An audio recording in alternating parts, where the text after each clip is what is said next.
Assalamualaikum warahmatullahi wabarakatuh. Puji sareng syukur urang sanggakeun ka Allah Subhanahu wa taala anu Maha Agung. Dina dinten ieu teh urang sadayana tiasa ngariung sasarengan dina acara ieu.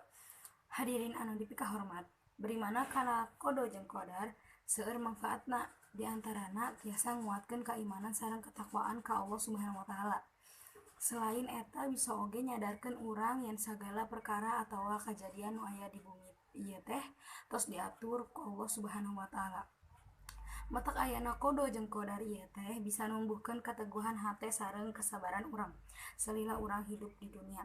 Masalah atawa rintangan naon wae anu aya di hirup urang teh ngarupakeun katetepan ti Allah Subhanahu wa taala.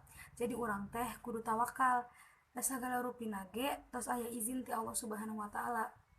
Urang sadayana moal tiasa ngahindar ti ketetapan Allah Subhanahu wa taala. Dek nu goreng, dek nu hade. Sadayana tos diatur ku Maha Kuasa.